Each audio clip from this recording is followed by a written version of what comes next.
दुख का निवारण। एक दिन तथागत अपने शिष्यों को उपदेश दे रहे थे। तभी एक शिष्य उठकर बोला, भंते, क्या हर दुख का निवारण किया जा सकता है? बुद्ध बोले, यह सत्य है कि हर दुख का निवारण है। इसी संदर्भ में तुम्हें एक कथा सुनाता हूँ। एक सेठ का नौकर लंबे समय से उनके पास रहकर उनकी सेवा कर रहा था। वह बड़ा ईमानदार था, साफ सफाई का पूरा ध्यान रखता था, इसलिए सेठ जी उससे बहुत प्रसन्न रहते थे।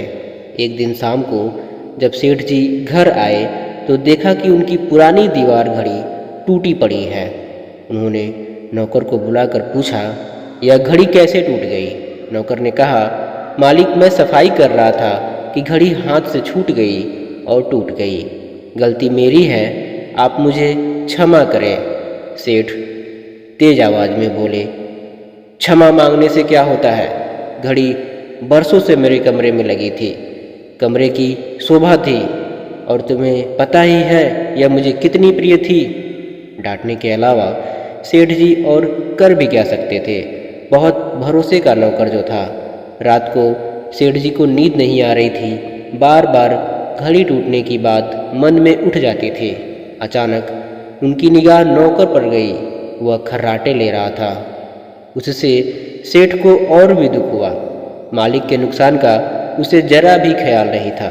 सेठ की आकुलता और नौकर की नरकुलता ने उनकी बेचैनी और बढ़ा दी। अगले दिन सेठ ने एक प्रयोग किया।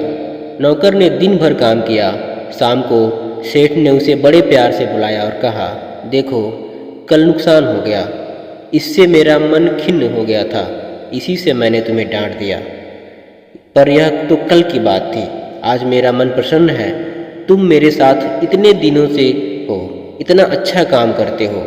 कल ही मेरे मन में आया था कि मुझे तुम्हारी सेवा के लिए कुछ इनाम देना चाहिए। सोचता हूँ कि क्यों न यह घड़ी ही तुम्हें दे दी जाए, पर क्या करें, वह तो तुम्हारे हाथ से टूट गई। यदि नहीं टूटी थी तो आज तुम्हारी होती। यह कहकर सेठ तो उस रात बड़े आनंद से सोया, पर नौकर सारी रात करवटें बदलता रहा। बार बार उसके मन में एक ही बात आती रही कि अगर घड़ी नहीं टूटती तो वह मुझे मिल जाती। कथा सुनाकर बुद्ध बोले, अब शायद समझ चुके होंगे कि लोभ ही दुख का सबसे बड़ा कारण होता है।